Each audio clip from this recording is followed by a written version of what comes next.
ನಮಸ್ತೆ. ನೆಕ್ಸ್ಟ್ ಈ ಪ್ರಾಬ್ಲಮ್ ತೊಗೊಳ್ಳೋಣ. Which of the following statements are not correct ಅಂತ ಕೇಳಿದೆ. ಓಕೆನಾ? ಈಗ ಫಸ್ಟ್ ಆಪ್ಷನ್ ತೊಗೊಳ್ಳೋಣ. A row matrix has only one row. Correct ಅಲ್ವಾ? ರೋ ಮ್ಯಾಟ್ರಿಕ್ಸ್ ನಥಿಂಗ್ ಬಟ್ ಈಗ 1 2 3 ಅಂತಿದೆ ಅಂದರೆ ಇದು ರೋ ಮ್ಯಾಟ್ರಿಕ್ಸ್ ಆಗುತ್ತೆ. ಇದು ಒನ್ ರೋ ಇದೆ, so first one is correct. Second option ತೊಗೊಳ್ಳೋಣ. A diagonal matrix has all diagonal elements equal to 0. Diagonal matrix ಅಂದರೆ ಏನು? All the diagonal elements value something ಏನಾದರೂ ಇರಬೇಕು. ಅದರ್ ದೆನ್ ಡಯಾಗ್ನಲ್ಸ್ ಎಲಿಮೆಂಟ್ಸ್ ಬರುತ್ತಲ್ಲ, ಅವೆಲ್ಲ ಏನಿರಬೇಕು? 0 ಇರಬೇಕಲ್ವಾ? ಇವೆಲ್ಲ ಏನಿರಬೇಕು? 0.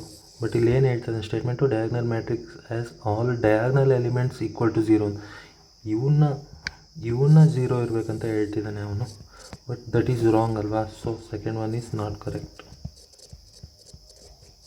ಓಕೆ, ಥರ್ಡ್ ಆಪ್ಷನ್ ತೊಗೊಳ್ಳೋಣ. ಹಾಗೆ a symmetric matrix A is a square matrix. ಹೌದಲ್ವಾ? Symmetric matrix square matrix satisfying A equal to A transpose.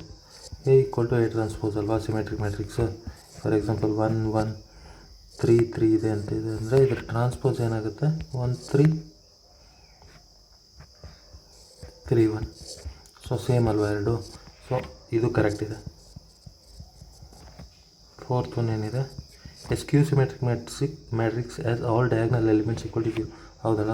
ಸ್ಕ್ಯೂ symmetric matrix ಅಂದರೆ ಎಲ್ಲ ಡಯಾಗ್ನಲ್ಸ್ ಎಲಿಮೆಂಟ್ಸ್ 0 ಇರಬೇಕು. ಇಲ್ಲಿ ಕರೆಸ್ಪಾಂಡಿಂಗ್ ಎಲಿಮೆಂಟ್ಸ್ ಇಲ್ಲಿ 3 ಇತ್ತಂದರೆ ಅದ್ರ ಫೋಲ್ಡೆಡ್ ಎಲಿಮೆಂಟ್ ಇಲ್ಲಿ ಫೋಲ್ಡ್ ಮಾಡಿದಾಗ ಏನಾಗುತ್ತೆ? ಇಲ್ಲಿ -3 ಬರಬೇಕು. ಆ ಥರ ಆಪೋಸಿಟ್ ಸಿಗ್ನೇಚರ್ಸ್ ಇರಬೇಕು. ಸೊ ಇದು ಸ್ಕ್ಯೂ ಸಿಮೆಟ್ರಿಕ್ ಅಲ್ವಾ? ಸೊ ಇದು ಕರೆಕ್ಟ್ ಇದೆ. ಸೊ ಯಾವುದು ರಾಂಗು? Second option. ಏನದು? ಸೆಕೆಂಡ್ ಆಪ್ಷನ್ ಬಂದ್ಬಿಟ್ಟು ಇದು. This one is not correct. ಗೊತ್ತಾಗಿದೆ ಹೇಗೆ ಮಾಡಿದೆ ಅಂತ. Thank you.